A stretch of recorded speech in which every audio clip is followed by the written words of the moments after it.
Hello friends and welcome to learning ji. तो ये हमारी आधुनिक भारतीय इतिहास की श्रृंखला का 20वां भाग है। ये हमारा 20वां भाग है आधुनिक भारतीय इतिहास की श्रृंखला का। और पिछले वीडियो में हमने बात की थी तृतीय चरण के क्रांतिकारी आंदोलनों की, जिसमें हमने खत्म किया था नौजवान भारत सभा से। आइए उससे आगे बढ़ते हैं और बात करते हैं आधुनिक भारतीय इतिहास में राष्ट्रीय आंदोलनों में क्रांतिकारी आंदोलन भाग 3 की। और इस वीडियो में हम चर्चा करेंगे सांडार सत्याकांड तथा उसके आगे के प्रमुख क्रांतिकारी आंदोलनों की। तो फ्रेंड्स, अगर आपने हमारे पिछले वीडियोस मिस किए हैं तो उसको आप हमारे इस वीडियो के डिस्क्रिप्शन में जाकर के देख सकते हैं। साथ ही साथ आप हमसे फेसबुक में लर्न ईजी पेज और लर्न ईजी ग्रुप के माध्यम से भी जुड़ सकते हैं। फेसबुक के लिंक, ग्रुप और पेज दोनों के लिंक्स आपको इस वीडियो के डिस्क्रिप्शन में प्राप्त हो जाएंगे, जहां से आप डायरेक्ट ज्वाइनिंग की रिक्वेस्ट भेज सकते हैं। तो आइए शुरू करते हैं राष्ट्रीय आंदोलन भाग 3, क्रांतिकारी राष्ट्रीय आंदोलनों में भाग 3 की।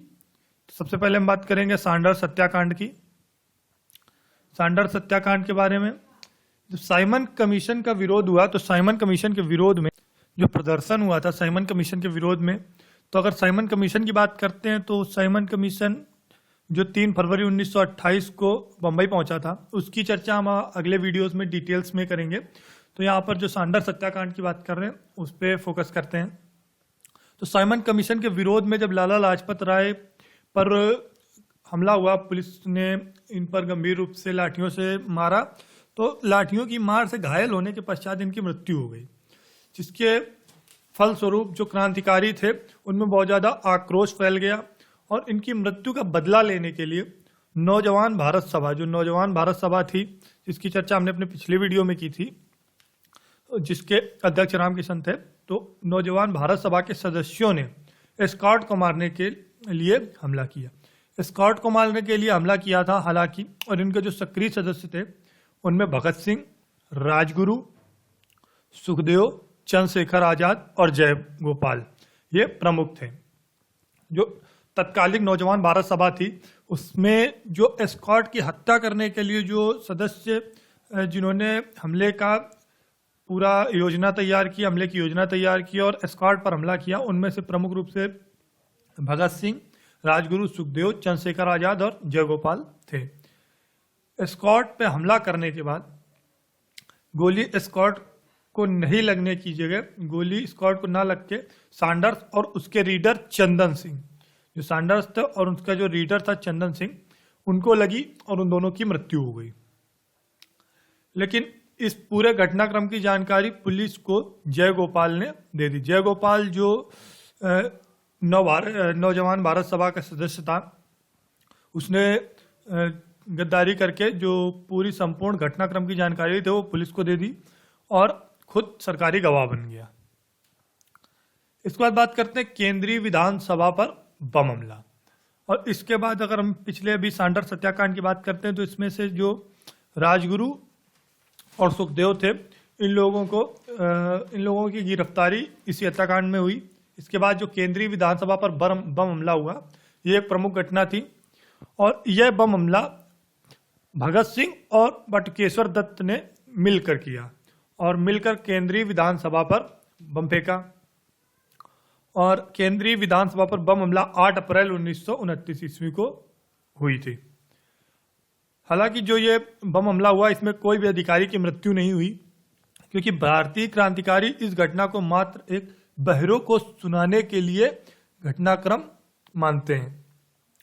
भारतीय क्रांतिकारियों ने यह कबूल किया कि जो ये बम फेंकना था ये किसी को क्षति पहुंचाना नहीं, बल्कि यह बहरों को सुनाने के लिए, अपनी आवाज सुनाने के लिए किया जाने वाला प्रयत्न था। बम हमले के बाद भगत सिंह और बटुकेश्वर दत्त दोनों लोगों ने अपनी गिरफ्तारी स्वयं दे दी। जो इस हमले के प्रमुख थे उनमें भगत सिंह और बटुकेश्वर दत्त दोनों ने ही अपनी गिरफ्तारी स्वयं दे दी। इस कांड के लिए भगत सिंह और बटुकेश्वर दत्त दोनों को आजीवन कारावास की सजा मिली, किंतु बाद में भगत सिंह की सजा फांसी में बदल दी गई।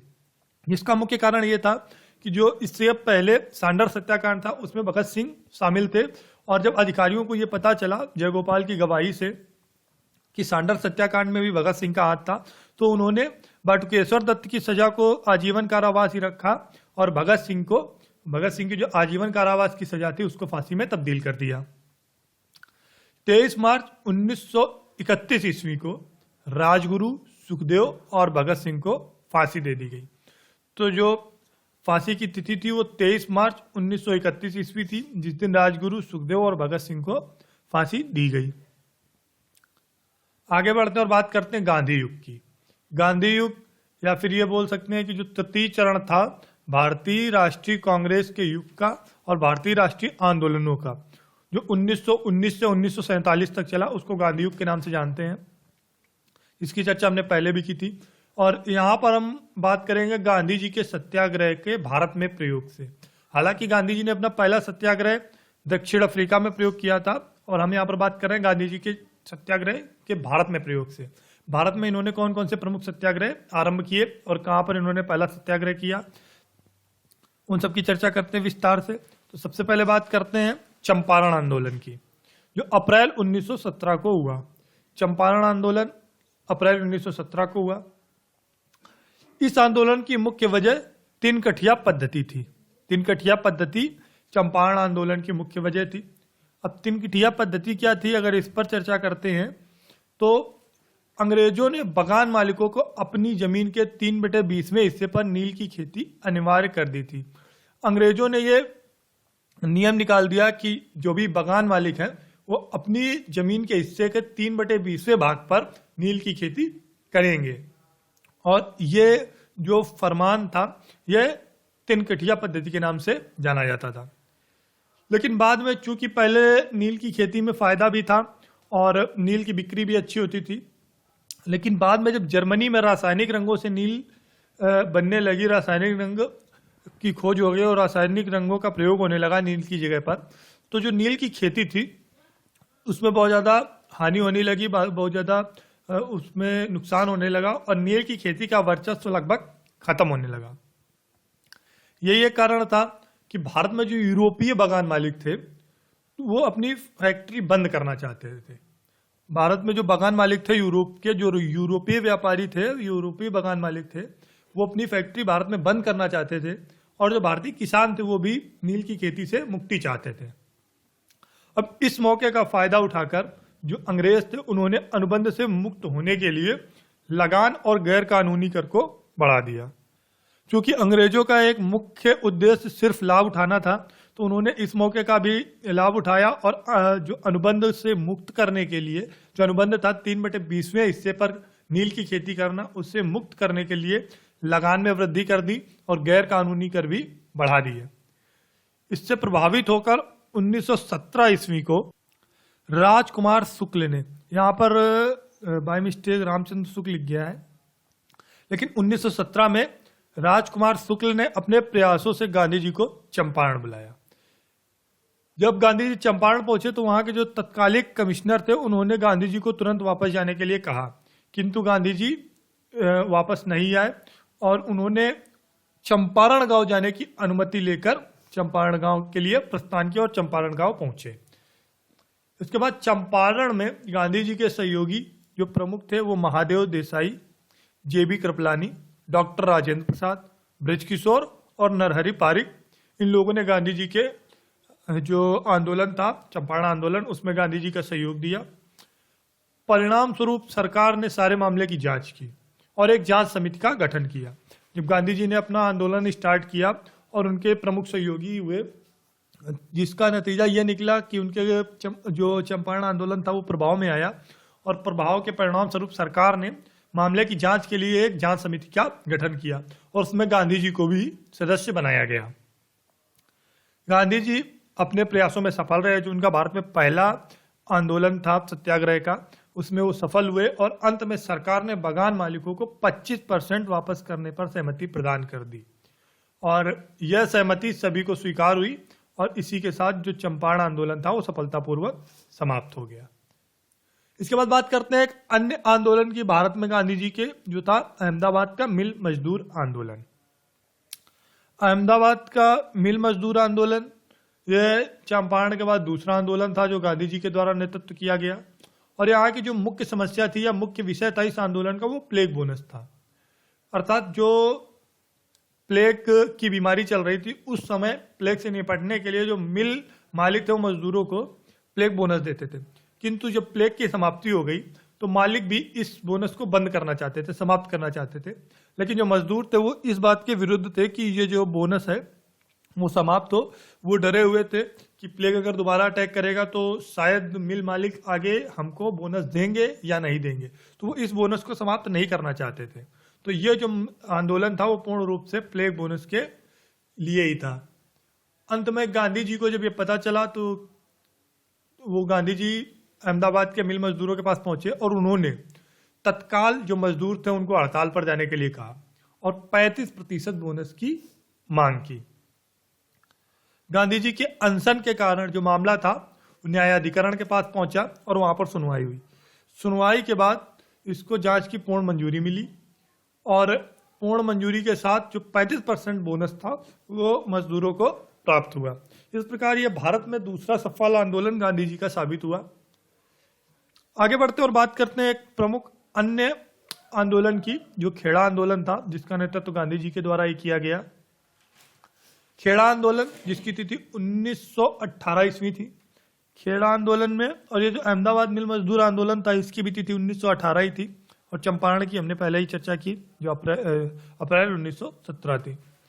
खेड़ा आंदोलन ये गुजरात के खेड़ा में हुआ और जिसका जो मुख्य कारण था वो फसल के नष्ट हो जाने के बाद भी सरकारों द्वारा किसान से लगान की वसूली होना। यह खेड़ा आंदोलन का तात्कालिक विषय था। मतलब जो किसान थे उनकी फसल नष्ट हो गई थी लेकिन फिर भी सरकार से कोई रियायत नहीं मिल रही थी, सरकार इनसे फिर भी अधिक लगान वसूल रही थी। इसके कारण यह आंदोलन पनपा, इस आंदोलन की उत्पत्ति हुई। जब गांधी जी को पता चला कि यह आंदोलन है और सरकार को जो है सरकार जो है वो अत्यधिक लगान वसूल रही है, तो इन्होंने अपने सहयोगी और सर्वेंट ऑफ इंडिया सोसाइटी के सदस्य विट्ठल भाई, इनके साथ मिलकर ये खेड़ा पहुंचे। गांधी जी खेड़ा में पूरे मामले की जांच करने के बाद, पूरा मामला समझने के बाद गांधी जी ने किसानों को लगान ना देने की अपील की। जब गांधी जी ने वहां की वर्तमान और तत्कालिक जो स्थिति थी, यथा स्थिति को देखा और यह देखा कि वाकई में फसल नष्ट हो गई और किसान लगान देने की स्थिति में नहीं है, तो उन्होंने किसानों से लगान ना देने की अपील की। गांधी जी ने यहाँ के गांवों का भी दौरा किया, जो कि फसल की वास्तविकता देखने के लिए गांधी जी ने गांवों का दौरा किया, और जिसमें इनका सहयोग प्रमुख रूप से वल्लभ भाई पटेल, इंदुलाल और प्रमुख अन्य युवा सदस्यों ने दिया। इसके बाद जब इन्होंने अपना अनशन स्टार्ट किया तो जो खेड़ा आंदोलन था उसका प्रभाव सामने आया और सरकार ने अपनी नीतियों में परिवर्तन किया और यह निर्णय लिया कि जो किसान जिनकी फसलें कुछ हद तक ही नष्ट हुई हैं, जो किसान जो लगान देने की क्षमता में है, जो लगान देने में समर्थ है, केवल उन्हीं से लगान वसूला जाएगा। और जिन किसानों की पूरी तरह फसल नष्ट हो गई है और जो लगान देने की स्थिति में नहीं है, उनसे लगान नहीं लिया जाएगा। अंत में गांधी जी ने यह निर्णय लिया कि जब इन्होंने लगान ना वसूलने का निर्णय लिया तो गांधी जी ने भी सफलतापूर्वक इस आंदोलन को समाप्त कर दिया।